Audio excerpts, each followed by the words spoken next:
Okay, it's Gary Dixon speaking. I'm the president of Parcs, and for those of you that attended the session this morning, welcome back.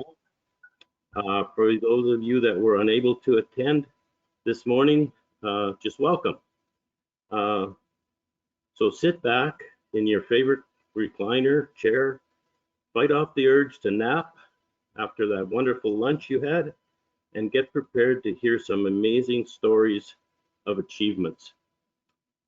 So once again, welcome. And now I will hand it over to Lynn Sass to introduce our second session. Thank you. Thanks, Gary. Hi, folks. I work as the coordinator, have for more than a decade for Parcs. And just giving you a few words of introduction to Parcs.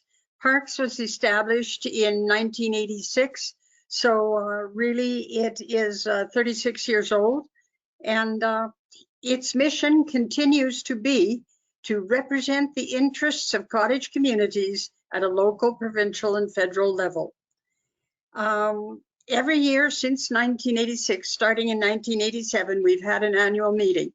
Only 2 of those years we had to revert to a virtual one, and we'll be announcing another virtual annual meeting shortly.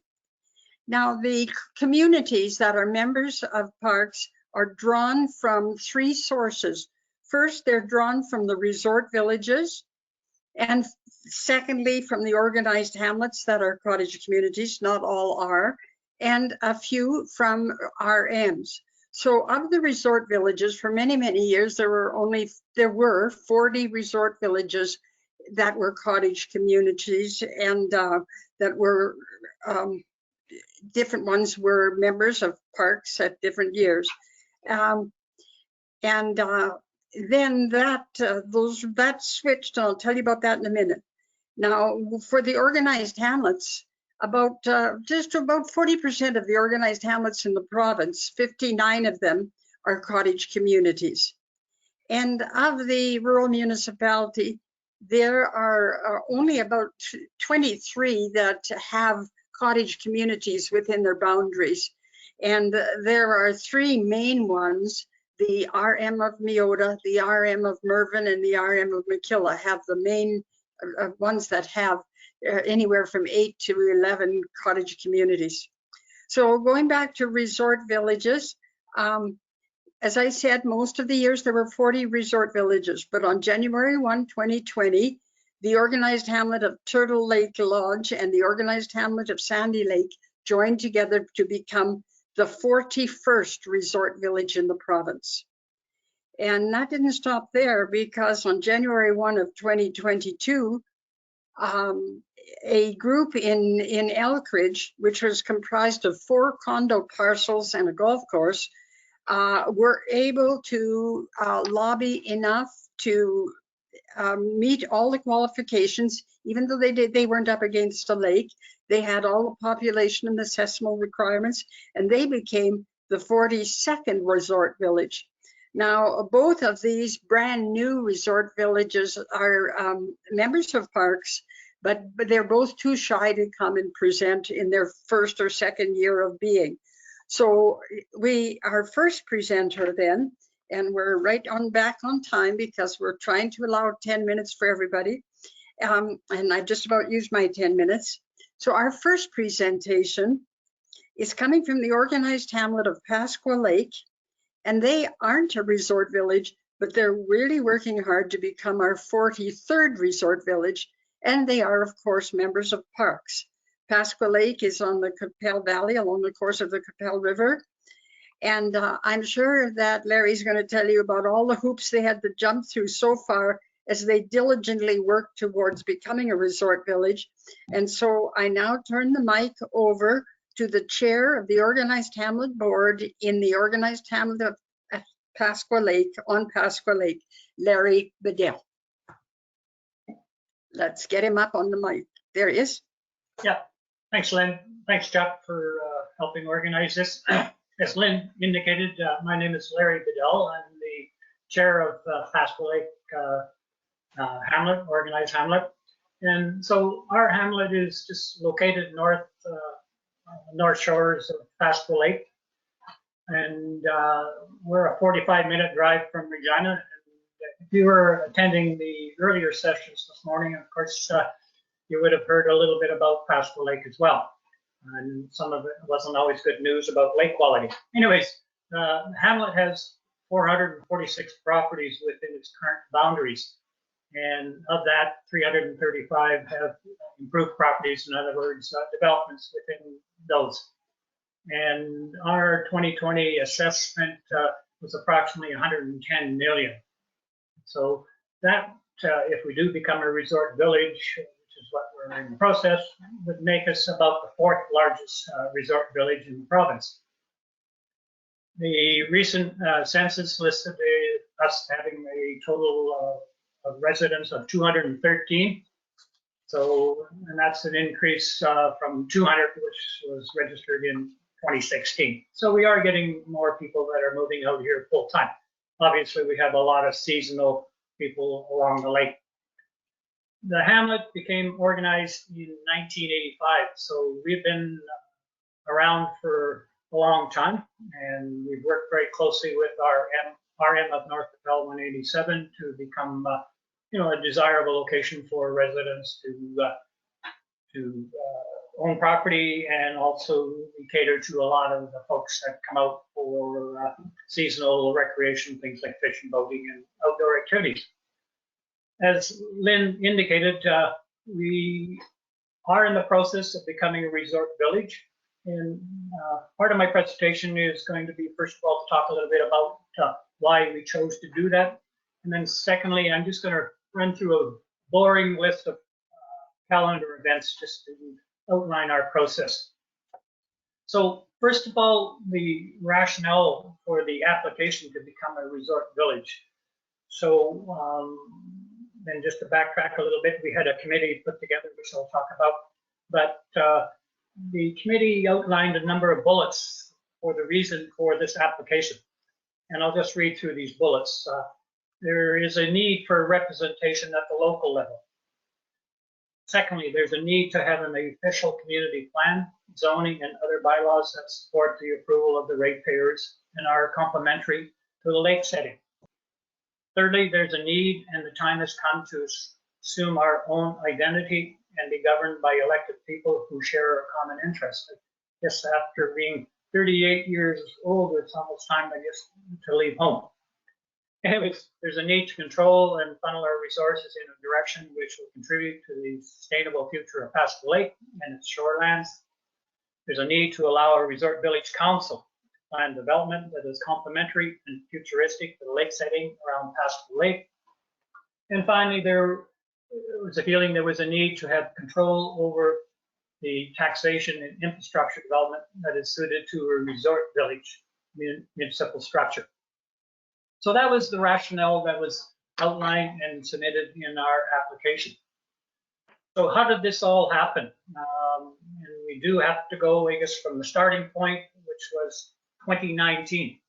So we've been in the process of this for a number of years. So on May the 4th, 2019 was our annual AGM for the organized hamlet. And at that time, a motion came forward to form a committee to investigate becoming a resort village, and then to report back at the AGM to our ratepayers. The term or the title for the committee was called the Organized Hamlet of Pasco Lake Investigative Committee. So from that date to August 2020, so during that time period, the committee met with numerous people, municipal affairs, SUMA, the various neighboring resort villages like District of Chapua, the village of Bethsaida, the village of Fort Sand. And so, and obviously a lot of committee meetings during that time period. Our next AGM was for 2020 was scheduled for June. And as we all know, COVID came about, or was still in full force. And so we postponed due to COVID. We worked very closely with the RM office, and especially with Parcs and with Lynn, and a big thanks go to Parcs as they assisted or tried to assist us in putting a virtual AGM for the August the 29th. Unfortunately, just to a number of complications, especially around the election process, that decision was made to postpone that, and we did not have a AGM in 2020. So that put a kind of a tough spin for the investigative committee. You know, how do they move forward? Because the mandate obviously had come from the ratepayers to investigate. So the committee sat and said, okay, how are we going to move this forward? And the process then was decided by the committee they would do a petition. And so the committee got together and door to door and looked at having ratepayers complete a short survey, and also then to look at signing a petition.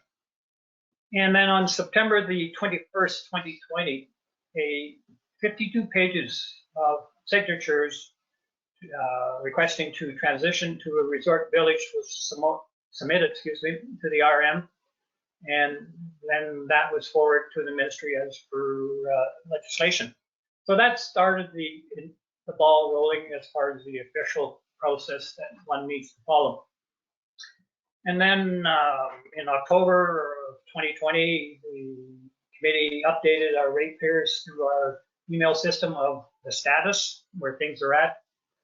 Then at the end of December the 21st, 2020, there was a meeting between the RM Council and the committee to review the application process and to ask for the RM support in moving forward. Council of the day reserved comment as to the request until they had future meetings and also heard from more ratepayers. So RM would not commit at that period of time. And then we move into 2021. So what's happened since then is that in January, the Hamlet board passed a motion to move from the title of investigative committee to a planning committee. And it was at this time that the chair of the Hamlet board, which is myself, and another board member became part of that board. Previous to that, we were not involved in the process. So, but at that time we did become actual board members, or say committee members.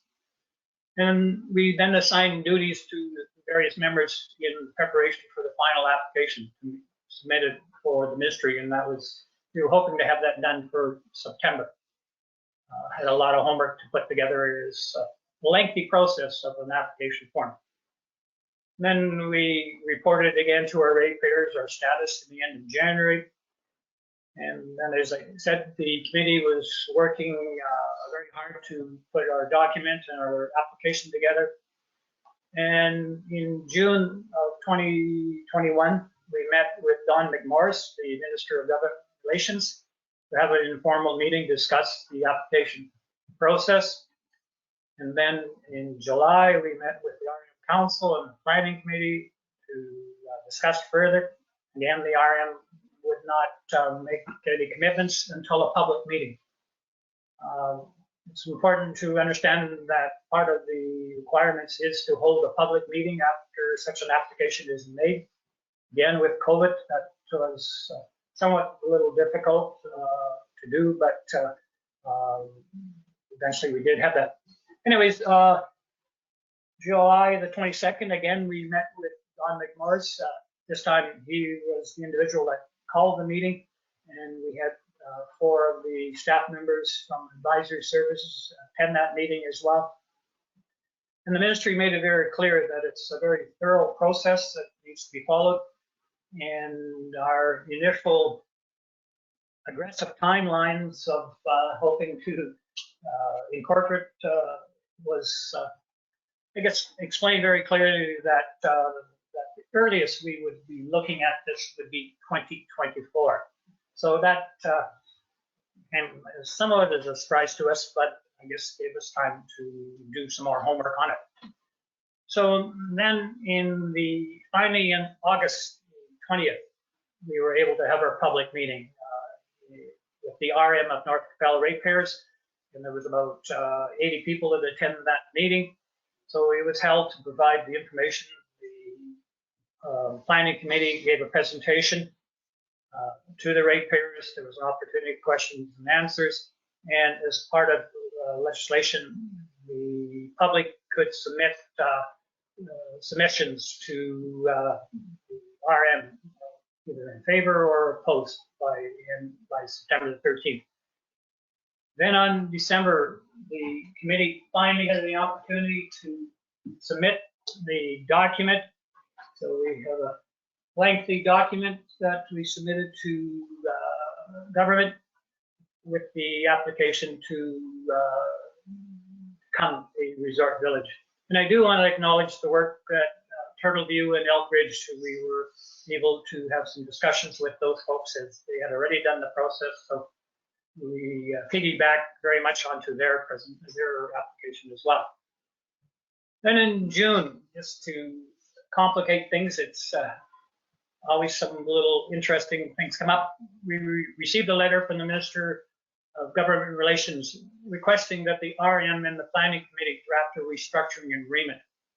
Had to have that done by the end of July, or else it would go to mediation. And also that there had to be an online survey for the ratepayers of the RM to submit. And this survey was prepared by government officials. So that survey was available for ratepayers to complete from June the 27th to the end of July. And so that happened. And then on July, the planning committee met with the RM to start the process of developing a restructuring agreement. That agreement was signed at the end of July. So we did meet the July the 31st deadlines, which was good. And then just recently, we received a copy of the survey results were provided back to the Hamlet and to the RM. It was a 6-page document that outlined we had 238 respondents. Of that, 78% either owned or resided within the organized hamlet. And the final conclusion, and I quote, "The questions prepared for the survey strive to provide the respondents with an understanding of what the responsibilities are for municipalities. Though the questions were not exhaustive, it is clear from the survey results, the majority of respondents feel the organized hamlet should become a resort village." So now we're basically at a stage we have to sit and wait to hear. We've been given the understanding that by the end of December, we will know the status. At that time, the minister will either submit or present an order to incorporate. Then that will provide 2023 to do all of the setups for the elections, for policies, development. And I guess the other option would be is that it's rejected by the minister. And if that happens, then we cannot apply again for 3 years. But we're hoping to become the 43rd resort village. As indicated, it's been a lengthy process, but we are very confident that we will be successful. So I think that's the end of my presentation, Lynn. That's great. And you're 2 minutes over time, but then you had a heck of a lot of stuff to wade through there. So we'll ask people to hang on to questions till the end because of the time. Very interesting. Thank you so much, Larry. Thanks, Now Lynn. I'm going to call on Edie Thompson from the resort village of Cottle Beach, please.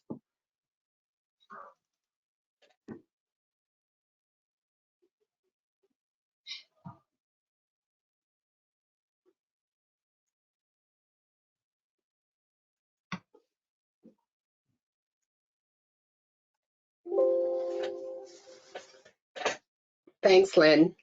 Okay. I'm not seeing Edie. Just the place where her slides will go. Chuck, is Edie going to come forward, or shall I just begin introducing her sight unseen? Sight No, unseen. it's on. Go I ahead, can't Edie. see. Sight unseen, Lynn. I want to introduce you, Edie. I want everyone here to know that I used to live across the lake from Edie. She's on the west shore of Lake Diefenbaker. I used to live across the lake. And when I first met her, she was running around raising money and to replace the roof on their community hall and arm twisting people to do the work. And in all the time since then, because that was quite some time ago, Edie has never stepped away from her enthusiasm for making her the resort village of Cotty Beach a wonderful place for recreation of all ages. So Edie, I turn it over to you now. Thanks very much, Lynn. As Lynn stated, I'm on Parcs. I'm also on the council at Coteau, and I'm also president of the community association at Coteau. So I'm just going to give you a short recreation overview of events at Coteau Beach. We hope that our presentation will provide some ideas for your community and also the benefits of applying for grants. Community spirit. We did fundraising for such events as dances, pizza sales, pancake breakfast, turkey suppers, barbecues, fish fries, silent auctions, and raffles. The kids got involved with fundraisers like cookie and juice sales, wood sales, hot dog lunches, youth barbecues, toy sales, bottle drives, and face painting. We started Adopt a Fairway at the mini golf. The reason why was then each resident would be responsible for the upkeep of a fairway. It was so successful that we decided we would adopt a tee box and sand green at our golf course. And then came Adopt a Flower Bed. And this was just to help cut down on our maintenance costs at the resort village. My first job when I was on the community association was to replace the, to do a sealant on the tennis court. The park, the community center, the playground were all in rough shape, kind of been put aside, no money spent on it. So I got named as a spendthrift president. Our first initiative was the joint volunteer project, was to replace the floor and metal roof of the community center. We received a grant just for the materials, and all the labor was done by volunteers. So after this was completed, we continued on to get grants. We've done, and with fundraising, of course, we've done new wiring, new windows, kitchen cabinets, sound system, and air conditioning. Our second initiative was to raise $32,000 for playground equipment. We were blessed to have 42 volunteers show up to install with 2 welders. And after that, again with fundraising and grants, we installed sprinklers, turf, picnic tables, benches, and flower beds. To me, this demonstrates the community spirit at Coteau, as both projects were done in 1 year. We have volunteers of all ages. In the one picture, you'll see that they're installing sprinklers on our golf course. We're trying to do 1 fairway each year.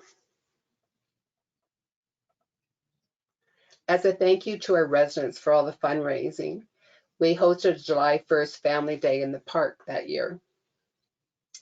This started as a one-time thank you and is now a yearly event. From princess golf carts to pirate floats, from balloon twisters and face painting, to black salt magic and petting zoos.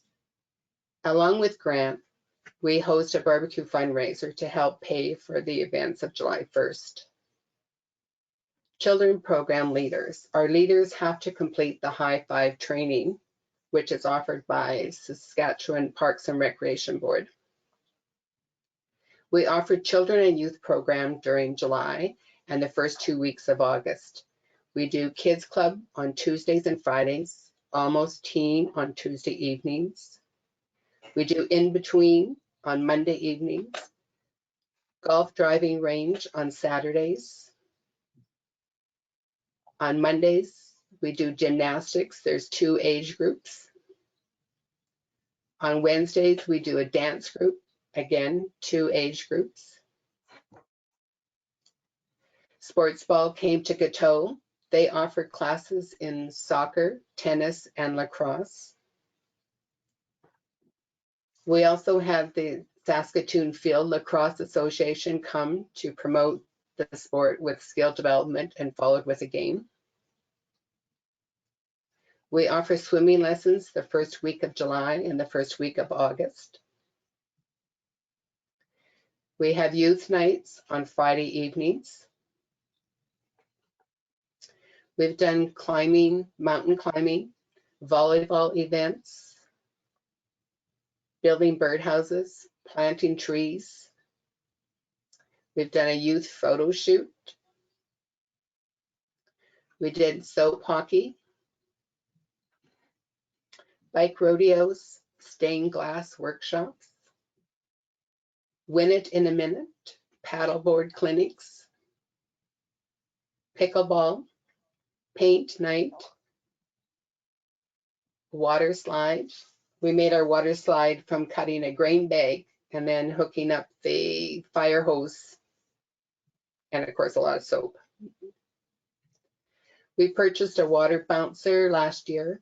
It came with a slide and a blaster. And this year we purchased 2 more attachments, which was a 20-foot walk the plank and a 15-foot mat. We've done Halloween in July, kayaking clinics. June is Recreation Month. We did a bike ride and a walking group. We had 81 residents show up for our walking group. And from that, we won a spinner for taking part in June as Recreation Month with Saskatchewan Parks and Recreation. The adults felt they were being left out from our programs, so we started with a plant night, sign making event, paint night, exercise in the park. We received funding to insulate, drywall, paint our shuffleboard. Without grant funding, projects like this could not be possible at Coteau. With grants and fundraising, we provided turf and another playground structure in our park. We received grant funding last year for a new recreation center. And today we added pickleball lines in the recreation center. Hopefully you've enjoyed the overview of our activities in our community. Thanks very much. Oh, Edie, we're just still running about 2 minutes over. I cannot believe the number of things you've done, and I know people who are watching would want to say that. Unfortunately, I'm going to push us and move us along because of the time constraints. But you can see why, living on the other side of the lake, I was somewhat envious of what went on at Coteau Beach. Thank you, Edie, for sharing all of those wonderful things. Thanks, We're going now to the resort village of Lumsden Beach. Is Mayor Ross Wilson there? Excuse me. Edie, you can take down your slide now, or Chuck, I did. Oh, it's still on mine. It's gone. No, I am asking if Mayor Ross Wilson from the Resort Village of Lumsden Beach is present. I think so, Lynn. I think I'm here. Hi, Ross. Did you have a presentation you were going to share on your computer, or are you talking? Nope, just talking. Sorry, have to just listen to me. Go ahead. Okay, well, let me introduce Ross then. It sounds like he's there. But to introduce this session, I want to tell you, in June of 2022, our Parcs newsletter that month, we looked at resort villages in terms of their total assessment. And we sorted them into groups of extra large, large, medium, small, extra small. And when I looked at the small, very small, much smaller communities, I was struck by the title of the resort village of Lumsden Beach, because anything I knew about them, they seemed to get a lot done. And yet they were at the lower end of the size range. So one day I asked Mayor Ross Wilson, how do you do that? He said, well, we're smart at that. I said, well, come and tell us about it. So here he is, Mayor Ross Wilson, tell us how they do a lot with less. Go ahead, Ross. Thanks, Lynn. I'm a little bit jealous of what we just watched with Cotu Beach, but we can learn from that as well. We are very small, but we've been around a long time. We became a municipality in 1918. We're a very small seasonal resort village on the shores of Last Mountain Lake. We only have a federal census of 20 people and an annual budget that's only around $100,000. But there are 85 cottages, 7 empty lots, 29 boathouses, 1 community store and 1 community hall owned by the municipality. And in fact, our official community plan doesn't allow for private businesses. We're cottage country only. There's an elected council of 3, a clerk and an administrator shared with the neighboring village. When you've been around for 100 years, I think has helped, but there's a great sense of community. And Cotu Beach said the same. But for us, when you're seasonal, everything is packed into a relatively short period of time. But I think the sense of community comes from a whole variety of reasons. Likely continuity. Even my own cottage, for example, was the land and the cottage was built by my grandfather in 1922. So we're actually on our 100th anniversary this year and 5th generation. My grandson is 5th generation to be in the cottage, and that's common throughout Lumsden Beach. Lots of carryover, lots of 3-generation situations, and therefore the sense of community is strong. People are very loyal. No one at Lumsden Beach has waterfront property. In the 1920s, a railway line was put in at Last Mountain Lake right along the shore, literally, virtually almost touching the shore in places. And therefore, none of the properties that were sold for cottages were waterfront. They're on the sides of the Quebec Valley, and they all look down into the lake, but nobody actually has property touching the lake. The railroad was removed in the 1960s. And at that point, there'd been a major flood, 1955 major flood at Last Mountain Lake. And the following year, the community, through grants, trucked in truckloads, tons of sand and built a huge public beach, which then became a central point of people coming to the shore. So they weren't coming to their own property, the shore, they were coming to one common beach, and it's become a natural gathering place ever since. The community has an email listserv with 163 addresses, even though there's only 20 people supposedly on the federal census. Messages go out whenever needed. It's not some newsletter with a regular deadline, but it goes whenever it's needed. Sometimes it's a one-liner. Sometimes it's just a paragraph. Sometimes a detailed message, whatever is required. It might get used 3 times in a week, and maybe it's not used for a month. There's no advertising allowed on the email except for our own community events. In July and August, there are 9 weekends available, and we have recreational or social or cultural events on 7 of those 9, and they're all totally run by volunteers. Somebody looks after pancake breakfast, somebody looks after Canada Day celebrations, somebody looks after our corn roast potluck supper. Very much volunteer driven. The following facilities are provided free of charge, no charge to use: the tennis/pickleball court, the basketball court, the sand volleyball court, the 3-hole sand green golf course, the public park, which has children's climbing apparatus and a slide in it, and the public beach, which also has children's climbing igloo and teeter-totters and swings, as well as a raft and water slide in a designated swimming area. Along the shoreline, where the rail line used to be, has become a walk, jog, cycle trail, which is maintained for quite a few kilometers going both north and south out of Lumsden Beach. It's a trail that no motorized vehicles are allowed and is heavily used not only by our community, but the communities around us. You see people coming from the opposite directions, passing through our place, and I'm sure our people are going the other direction through their places. We have a community store, and in this day and age of large grocery stores and bigger services, it's been a struggle to make sure we try to maintain our store.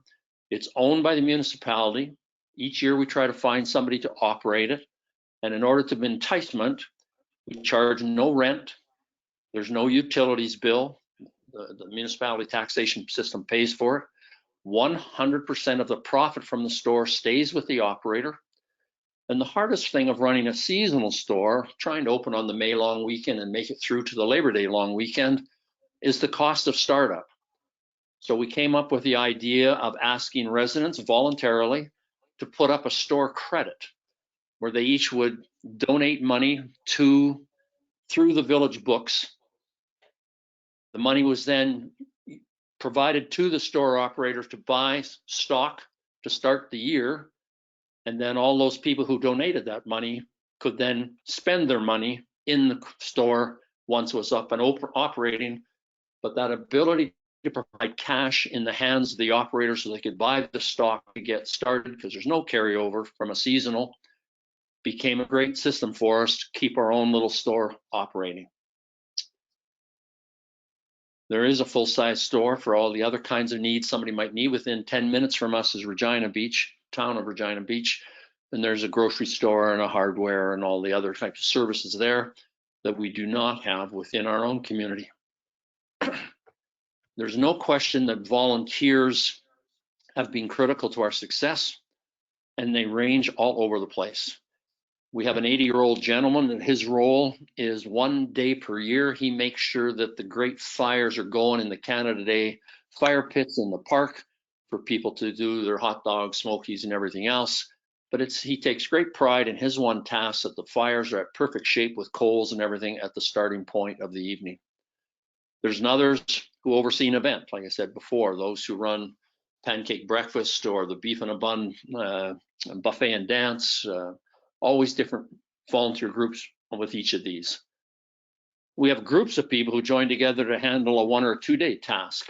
For example, we had about 45 people who joined us one day for the cleaning of the shoreline, where literally boats and canoes and people in waders were working in the water, and others who were working on the shoreline, cleaning up every piece of junk and refuse we could do to completely clean. It was 9 in the morning till noon. You could come for a half an hour, come for an hour, whatever time you could give us.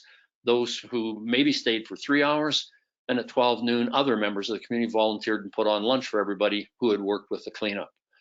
We did the same thing to get the store painted, and a whole variety of other times when we needed volunteers, and we put on a special day for them. One of the neat things we have with a seasonal resort village is that we have potable water. We have a great well, deep water well. It's a great well, great water, but we can't keep it running year round. It only operates May 1st to October 1st.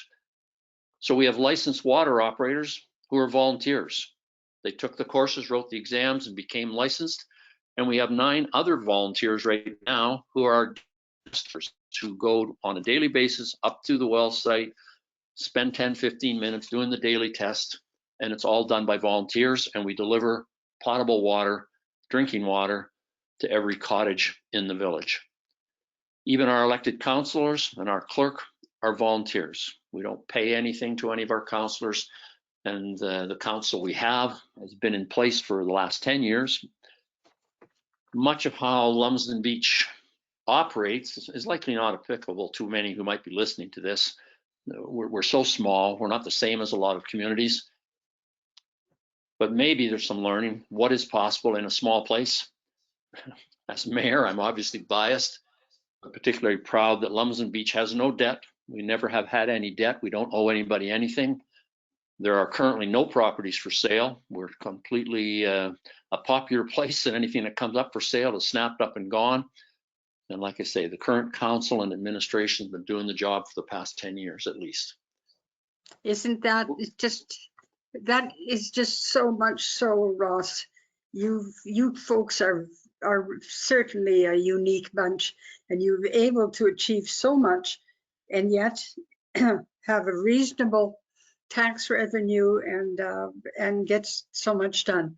Folks, we are running 5 minutes behind time, so I'll have to move on. Ross, thank you so much. And we're going to move to Island View now. Chuck, can you hear me?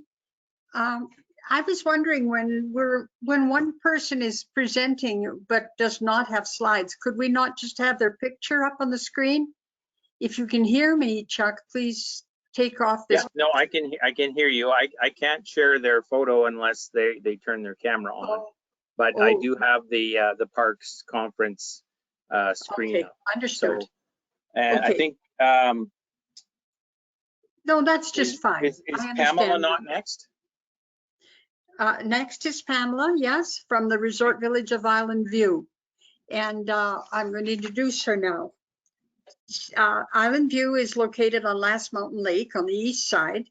And it's some similarities to Lumsden Beach in that it has a small assessment, but lots of get up and go. And I think that get up and go really got up and went on the day where they announced that they were going to rebuild all the boat launches with volunteers. It's just phenomenal what they did. So I'm turning it over to their administrator, Pamela Holiday. Go ahead. Thank you, Lynn, for a wonderful introduction. Can everyone hear me okay? Maybe a little louder, Chuck. Sure, I can turn it up. How's that? Better, yeah. Okay, perfect. And can you see my screen, Lynn? I can see the top half of your screen. Resort Village of Island View boat launch? Yeah, and now it's moving up and yeah. Perfect. Good. Okay, so thank you, Lynn, for a wonderful introduction, and hello everyone at the Parcs Convention. For those of you that don't know me, my name is Pam Holiday, the administrator for the Resort Village of Island View, and I feel excited to present to everyone our boat launch revitalization that happened in 2021. A little background on the Resort Village of Island View. It is located, just like Lynn said, on the east side of Last Mountain Lake, beside Rowan's Ravine Provincial Park. We became a municipality in 1994, and our mayor currently is Ray Olson, our deputy mayor is Warren Coughlin, and our councillor, Gordon Epp. We're a very small community and a seasonal community, just like the rest of these resort villages. But together we make a great team for our community. And you can see that in the things that we've accomplished. So I came on board with the Resort Village of Island View, January of 2021. And I have been nonstop go since the day I put my foot through the door. So I really am excited about what we've accomplished here with this boat launch and to share it with everyone. So on to the boat launch. So as you can see on the screen, this was one of the updates that we presented out to our ratepayers and residents. So it first started in February and March, the discussions began with council. And the proposal was to revitalize the old boat launch that was there. So it was just a replacement of a boat launch. So we thought, well, we need to have a public meeting, and we scheduled that for April 17th, and we were right on track. I'll just show you, we presented out a public information meeting notice that we were going to have this boat launch revitalization meeting down at the boat launch for all of the residents and everyone in the community to come and listen to council and the mayor. So we had around 30 to 40 people that attended, and the mayor and councillors explained the design ideas and listened to the residents' feedback. We had the contractors on site to answer questions too. We did need some contractors, but there was a lot done by the community and our maintenance people as well.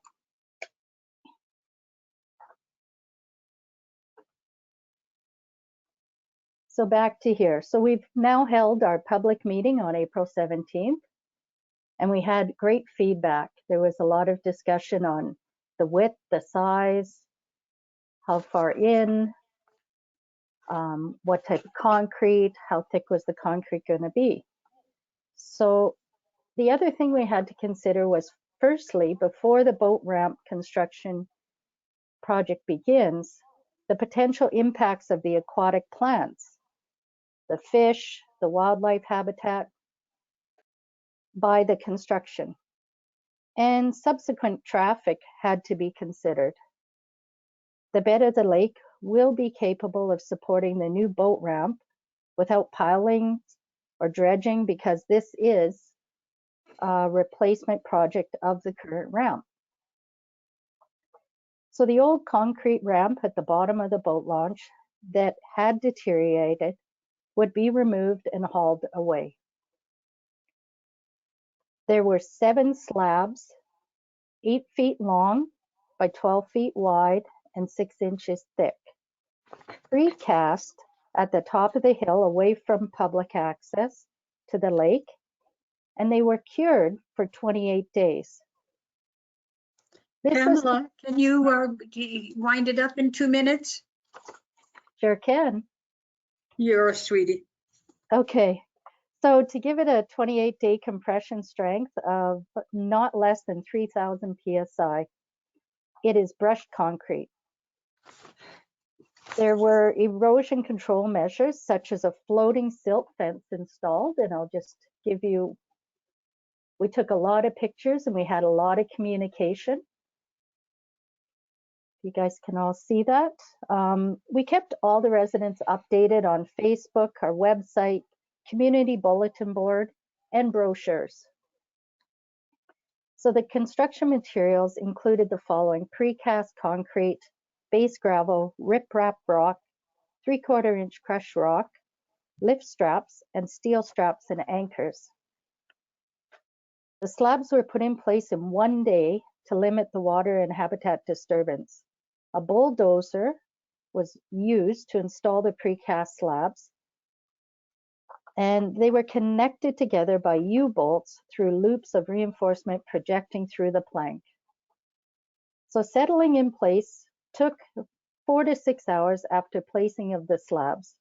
Since the pre-slab planks were linked together, the uplifting effects of the waves and motor vehicles were borne by the entire ramp. And there was a little tendency for the structure to walk.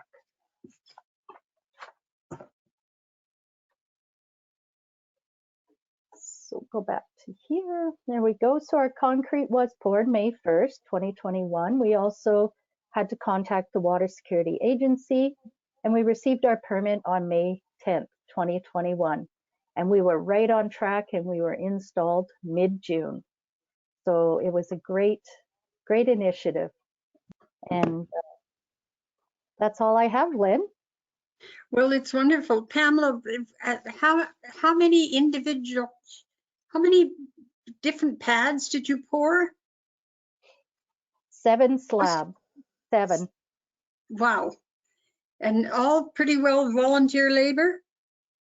No, we did have some contractors, but yeah, we had some volunteers helping out wherever we needed some. Great.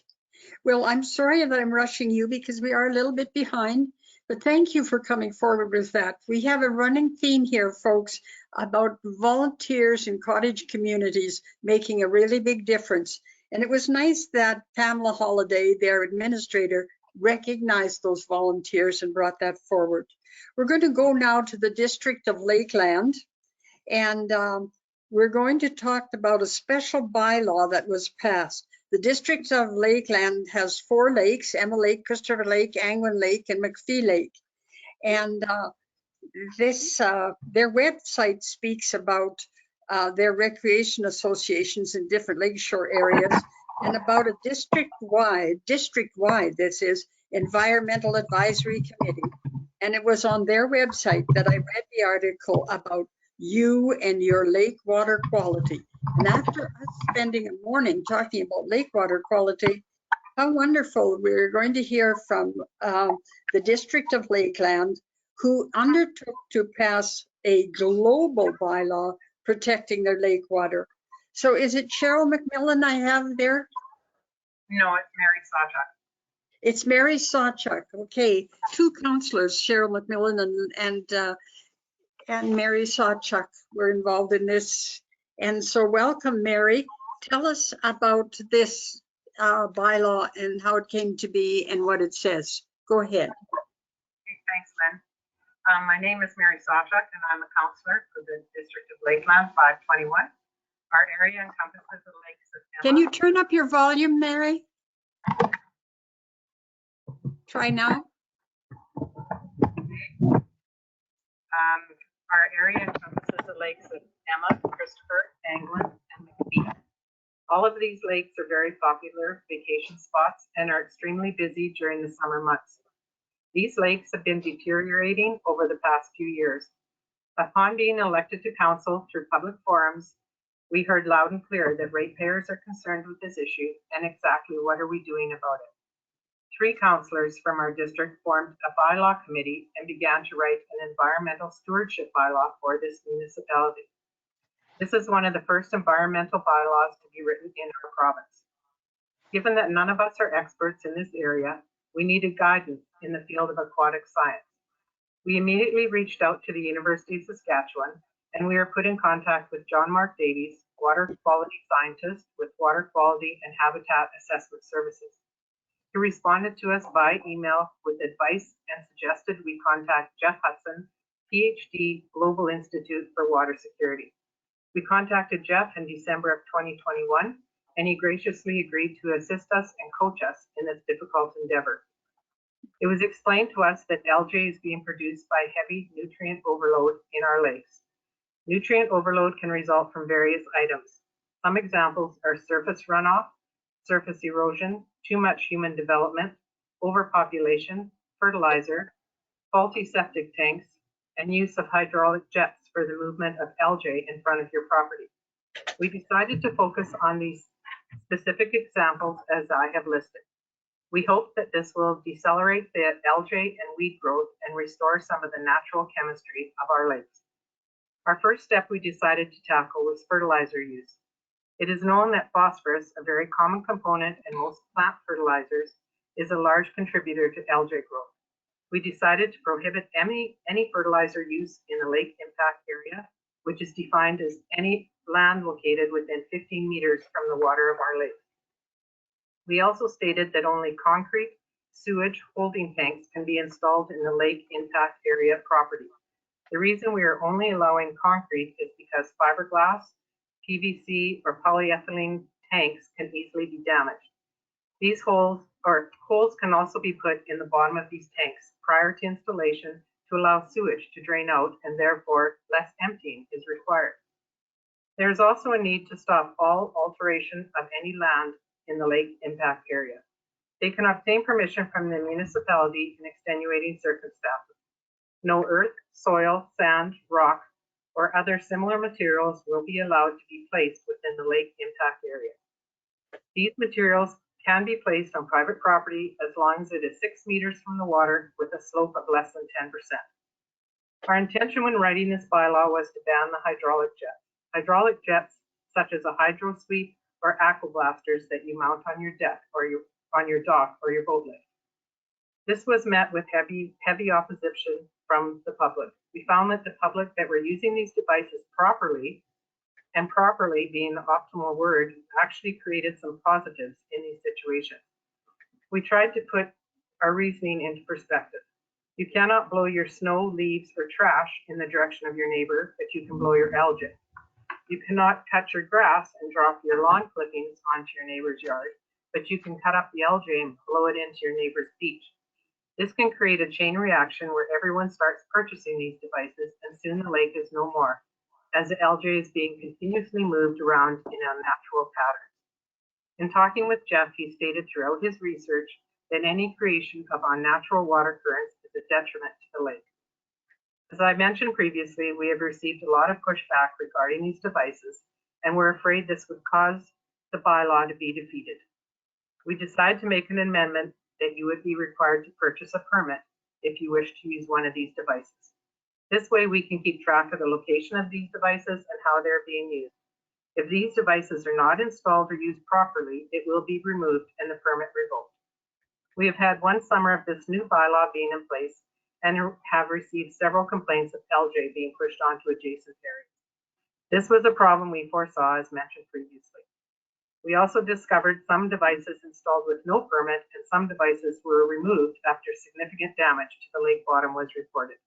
Again, this comes back to the point I made earlier. These devices have very specific operating and installation procedures that need to be followed to prevent this damage. This council will be discussing this bylaw in the coming winter months to see if any amendments need to be made. Personally, I would like to see the provincial government ban these types of devices for the entire province.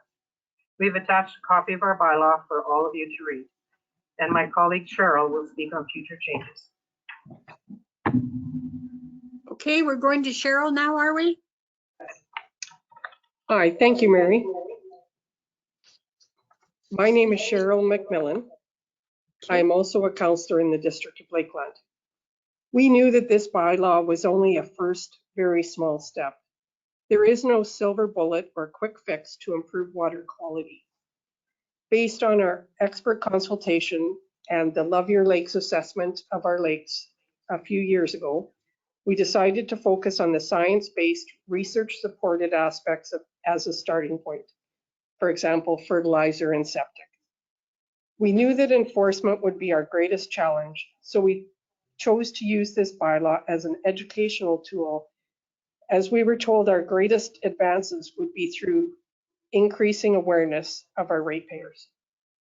We also believed we needed to lead by example, so we conducted reviews of our lakeside municipal reserves to ensure appropriate vegetation was in place.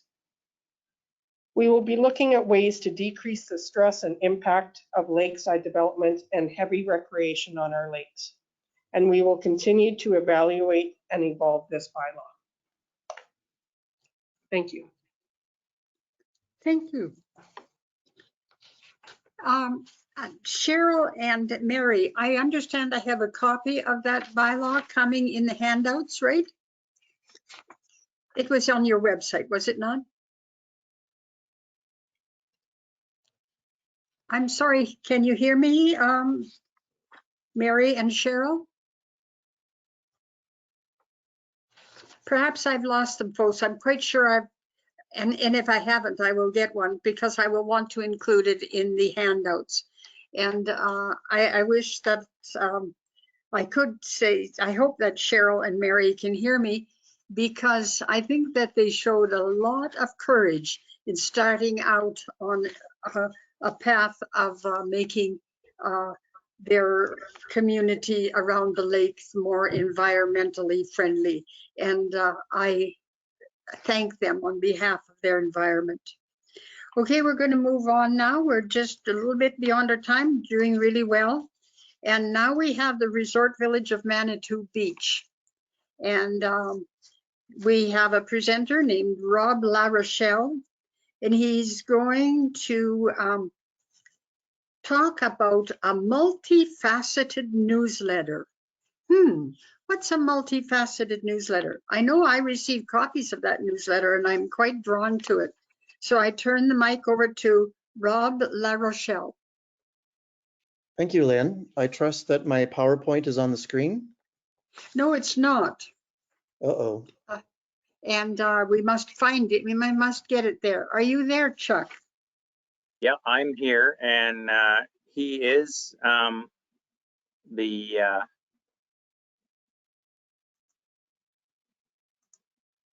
able to share his screen now. So, if you just hit the share the screen button. There we go. There you go. Great, thanks, Chuck. Way you go, Thanks. Rob. No, that was Chuck.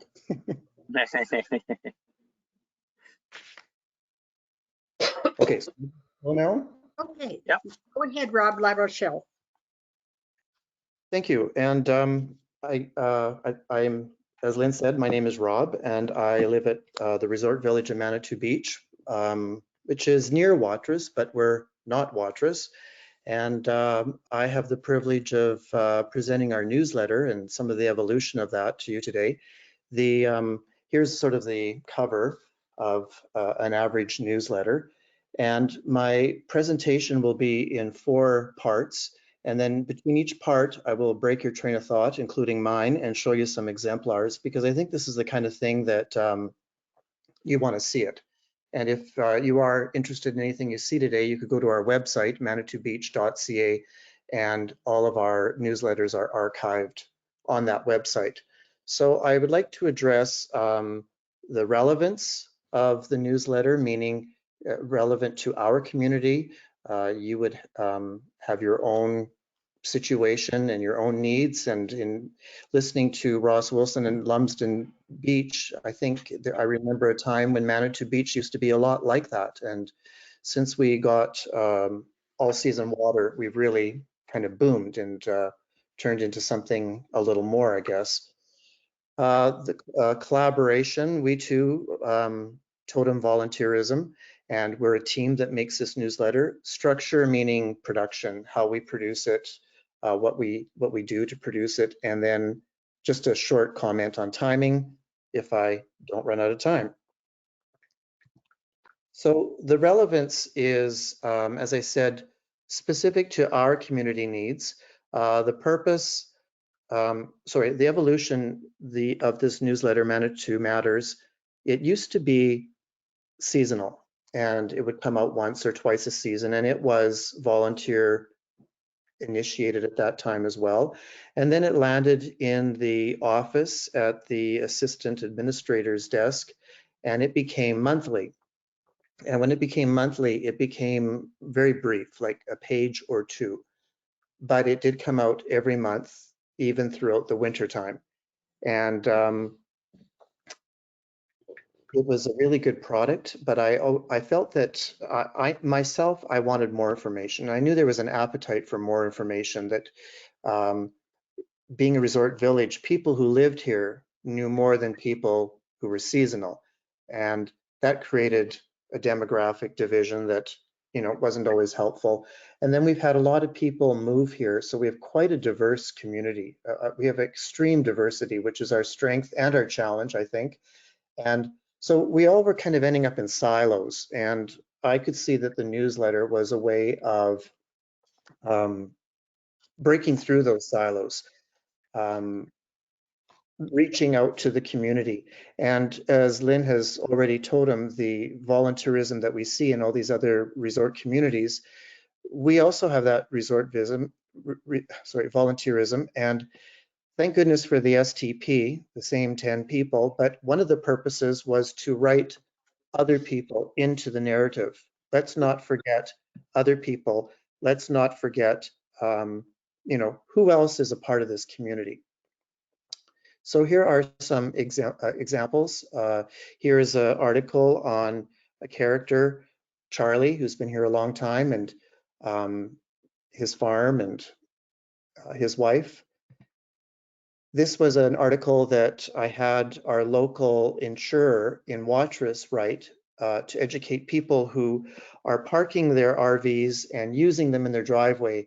And I discovered that they assumed, as did I, that they were insured, and they really were not necessarily. So this was quite an educational piece. We have a golf cart bylaw. We run around on golf carts legally, I guess, because we have a golf course. SGI, I'm hoping will eventually expand their golf cart bylaw to resort villages that don't have golf carts. It's turned out to be a really wonderful situation, but you get abuse. You have children driving them, or people driving them at night without headlights. So there was an educational piece there. Then this is the kind of broadcasting of information you would assume in a newsletter. And collaboration. We are a team, so on our team of 4 people, we have myself, an elected official, I'm a counselor. We have our front-end staff member, and we have 2 other volunteers, Karen and Brenda. Karen is our, I guess you would say, roving reporter. She goes out and interviews people like Charlie. She is the one really reaching out to the people beyond the STP, same 10 people. And Brenda is the producer. She's the one that makes it all happen and brings it together. We have regular submissions from ourselves. Sometimes we do interviews because you might get a reluctant person who would rather interview than submit something. We also have regular submissions that we expect from the administrator, the planner, the chairs of our committees of council. We reach out to them on a regular basis to remind them of our deadlines. We also use SurveyMonkey, which is, it has to be sent outside of the PDF because you can't click on the link in the PDF. So when that email goes out, it would be included at the beginning of the email. And the last question was, do you have an electric golf cart or a gas-powered golf cart? And we hope to use some of that information for some of our climate change surveying. The email list is quite an asset. Over the years, from going from that simple seasonal volunteer newsletter to now, we have over 500 names on that list, and we can use that contact list for things like boil water advisories, fire bans, things like that as well. More exemplars. This is a local person who submitted something on his own. He's sort of a poet, and that page just features some of his work. Councillor comments we usually do at Christmas time, and then maybe one other time of the year. The mayor gives some kind of message in every issue. This is our committees of council, and so we're informing people who is responsible for this responsibility and this role in their community. And structure. We subscribe to Canva, which is some kind of platform the office bought for $100 a year, which is really economical. We can also do our social media dispatches from that. There's actually a lot of different things other than the newsletter that we can do with Canva. So what happens is we compile this in real time. So when I write something, or Karen writes something, or the office has something for Brenda, we send it to her immediately. And then she can build it gradually. We used to have this rush last minute, let's get all this stuff together, and we realized that didn't work. I'll just move on here. We also have a free advertising page. Any business that wants to submit a business card, we don't do any layout, but we can provide that easily and promote our own businesses. Here's a job application, a posting that within our community that we advertised for. Some promoting the drive-in. Taxation, I wrote an article this year on taxation because, boy, people don't understand what that's all about. And they think that the municipality is 100% responsible. So this actually deferred a lot of phone calls to the office, I believe, because it was informative and educational. And timing, we played with all kinds of different things. We tried to keep it monthly, but our newsletter is 18 to 25 pages. So keeping it monthly we were going nuts. So we played with what should we do for our dispatch, and we settled on every 2 months. So now we have every 2 months, and all the deadlines are publicly advertised. So they're very clear to the committees of council, the chairs, and That's been a big part of our success. And I think my time is up, Lynn. Your time is up, but it was worth every minute of it. Folks who are listening, of that 500 people on the list for the Manitou newsletter is my name.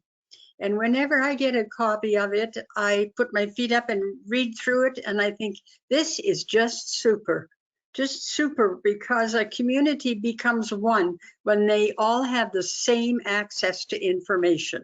There are no privileged. Everybody gets the same information on a regular basis. So Rob, that's Rob I'm looking at, is it? Yep. Thank you. Thank you for sharing with us. This was one of the communities that I arm twisted or shoulder tapped. And now we're going to move on to our 7th community, which is the resort village of Saskatchewan Beach. That's not you, is it, Rob? No. You're right here. Thank you again. Chuck, could you bring up the resort village of Saskatchewan? Oh, there you're not Rob, you're Doug. I am Doug. Sorry, I'm so sorry. Hello, Doug. Thank you for coming today to talk about a few special things at the resort village of Saskatchewan Beach. I noticed on the website your claim that you are located on the sunny side of the lake, of Last Mountain Lake. And so I guess there's sunny things going on, and you have a couple of sunny things to tell us about. Go ahead, Doug. Yes, I do. First, it's a privilege to talk to you guys today. I am from the sunny side. I'm a counselor at Saskatchewan Beach. We do a lot of things. We have a lot of volunteers too, and our administrative support. And I just wanted to tell you 2 of them that we organized on a very slim budget.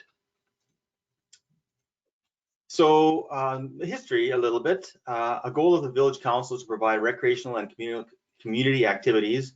We're just over 300 permanent and over 700 with our seasonal families.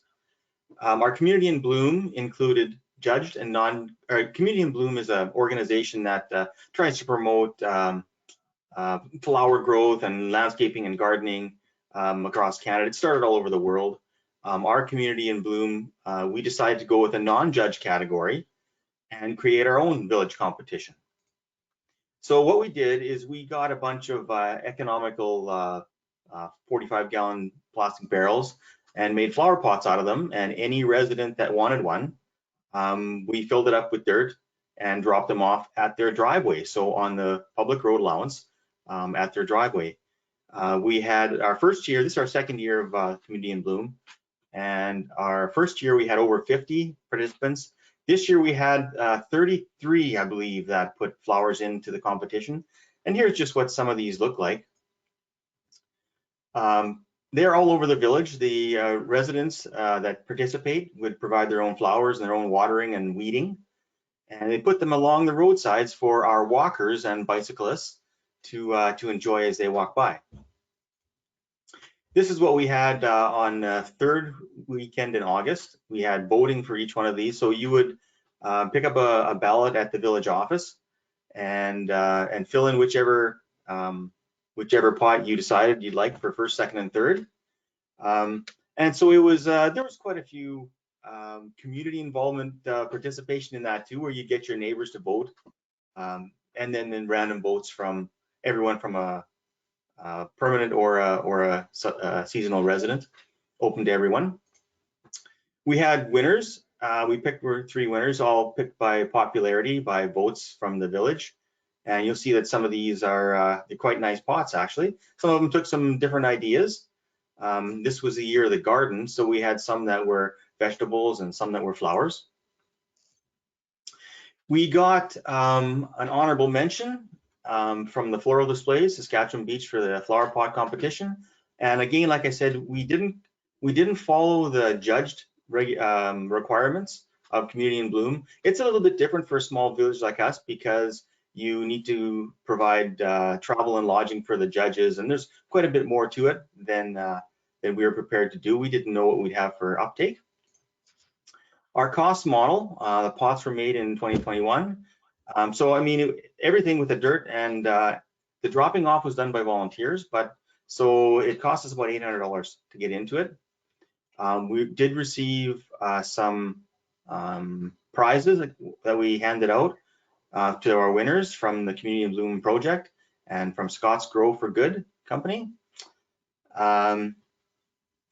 Also that we got some community boxes. We have some community flower beds around the village, and we had $232 in plant donations. On July 1st this year, we had our disc golf demonstration. We had a park that it's a nice park. We kept it manicured and the trees trimmed, but didn't get that much activity. So I do have a little joke. A boy and his grandpa were going to play disc golf one day, and they were pretty matched up going through the disc golf course from basket to basket. The boy gets to one hole, and he has a great big spruce tree right between him and the basket, and he tries to figure out a way to get around it. And his grandpa says, "Well, when I was your age, I just would have whipped it over the top." So the boy tried it, and it got stuck in the tree. And then the grandpa says, "But when I was your age, that tree was about 3 feet tall." So this is what our park looked like. And you see it was well manicured. The nice thing about, or the things you should have with disc golf are obstacles, changes in elevation, those kind of things. We do have a park that a little farther behind this picture you see, we have some more natural vegetation, some prairie grasses, some more trees, those kind of things. We're going to expand our course to that next year. We wanted to make sure that the players could get the hang of disc golf before we made it more difficult. So we had our disc golf demonstration on the 1st of July. We placed 4 temporary disc baskets out on the park. We had participants try the demo from age 4 to 85 years, and they all seemed to get along pretty well. And they all commented they thought it was a nice walk, and it was pretty easy to play the game, and just about everyone could enjoy it. We provided discs for the demonstration. So this is what our disc golf course looks like. You'll see that we have a couple long holes, and then the rest through tree areas for a little more structure and a little more difficulty. It is a short course, so you can play one round, 9 baskets in maybe 20 minutes. The That's cost great. model, pardon? Sorry, go ahead. You're winding, right? Yeah, winding up. The cost model, we were already mowing and maintaining the park area. We got cost estimates from various disc golf basket suppliers, and we would like to thank Prairie Central District Sport, Culture, Recreation, and Sask Lotteries for their support. We did receive a $1,000 grant, and the disc golf sets cost us in total $1,840. And that's my presentation. And that's great. And you do live on the sunny side of the lake, because both of those items that you presented were sunny, happy items. And I am so glad that you brought them to us. And I've got your name right now, Doug Hilderman. I thank you. Yes, thank you. Okay, we're going to turn now to our last session. And that session is done by our Parks chairman, Gary Dixon. So as soon as Gary comes up, I'll introduce his session, and we'll get on to the last session. We're waiting for Gary here. Here comes there's his outline. Gary is going to speak on behalf of the RM of McKillop, and when I was starting this session an hour ago, I said there were 3 RMs in the province which have a lot of organized hamlets in them: RM Meota, RM of Mervyn, and RM of McKillop. And Gary is a councillor in the RM of McKillop, and he says that we need to be aware of the fact that RMs are not one cottage community. They are often a collection of cottage communities, but sometimes they are called upon to pass bylaws or do things on behalf of one or more of their organized hamlet cottage communities. And Gary's going to tell us about that now. You ready, Gary? Yes. Okay, Thank you. Gary Dixon, our chair. As Lynn mentioned, as well as being working with Parcs, I'm also a rural municipal councillor and have been off and on for several years. Today I'm going to talk about a development of a bylaw in our RM to allow recreation trailers on vacant lots in hamlets. This passing of this bylaw was quite a should say reversal of thinking. Prior to this, recreation trailers were not allowed on vacant lots or undeveloped lots in the hamlets within the RM. So just to get started here, a little history there is council today thought to keep the RM viable, development needs to happen. But not everyone can afford to build a new residence in a resort community. People often are not quite sure if a small community living fits their lifestyle. Also, is this community where I want to live? You know, putting in a full-time residence or even a summer residence in a small community takes a lot of money, and realize that people sometimes are not just willing to put out that kind of money if they're not sure of where if they're fitting into their surroundings. So development bylaw. The RM decided they needed to develop a bylaw which would give people the opportunity to get for better wording, a lay of the land. They need to give the people the opportunity to save finances for building a residence. They needed to give people the opportunity to plan for their future. And at the same time, they didn't want to turn residential communities into campgrounds. So in accordance with a couple of sections of the Municipalities Act and the Planning and Development Act, recreation trailers are allowed to be on a permit basis. Permits are attached, in this case, in this bylaw, permits are attached to the land parcel and not the owner of the property. A maximum of 5 cumulative permits are issued for any land parcel. After 5 permits have been issued, the recreational vehicle needs to be removed or a development permit issued. Important thing here is that the permits are issued against the land and not the owner. Owners changed, land locations do not.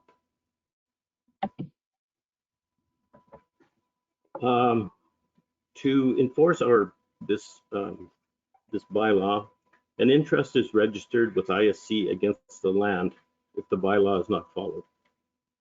This is not a financial interest, it's an interest against the land. The permit has to be placed on the trailer and visible from the road. Only one trailer is permitted upon a single parcel of land. Penalty fee schedule. A penalty fee schedule is attached, and should the permit holder fail to comply, action can be taken. Temporary permit application fee is a one-time fee of $75. There's an annual administration fee of $250, and there's an annual solid waste disposal fee of $250. So that, in a nutshell, is our bylaw. And without saying, you know, this bylaw has met some resistance, and actually being in the second year of enactment is growing some acceptance. I think that should be it, Lynn. That's the end, but you have that's part 1 and you have a part 2 to your session, don't you, Gary? I do. Okay, and that's fine because we're not quite at the time limit. We're going to be just fine. And Okay. so you have a second example to share about a bylaw that you created on behalf of communities within your RM. So go ahead, Gary. Okay, the PowerPoint is on the screen. This was a bylaw to regulate campgrounds within the RM.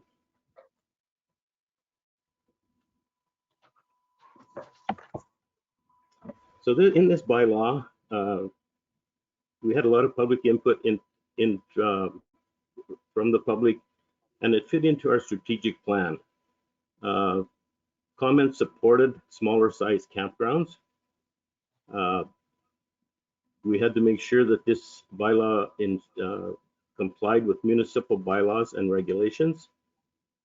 We had to facilitate planning decisions and recover fees for infrastructure and services provided. And that was basically why this bylaw was passed, is to recover fees for infrastructure and services provided. A little history here. Recreation trailers and campgrounds are not assessed and hence not taxed. Land encompassing campgrounds is only assessed, and in our RM, they're assessed as light commercial by our zoning bylaw. Commercial land in rural municipalities is often assessed much lower than in urban municipalities. Campground residents rely on and use several rural municipal assets and infrastructure. Taxes from assessed land does not cover the cost of providing rural municipal services or maintaining infrastructure. So this is the development permit is required by campground developers. Annual license to operate for every location, which means if a campground operator has 2 or 3 locations, they need to have a annual license for each location. Annual infrastructure service fee for each authorized campsite. Penalties for non-compliance. The annual license fee is only $50, and the infrastructure service fees for sewage lagoon services is $30. Service fees for fire, policing, EMS, basic protective services is $46, and the service fee for landfill is $24. So for each campsite in a campground, it's basically a $100 fee to cover off annual infrastructure and service fees.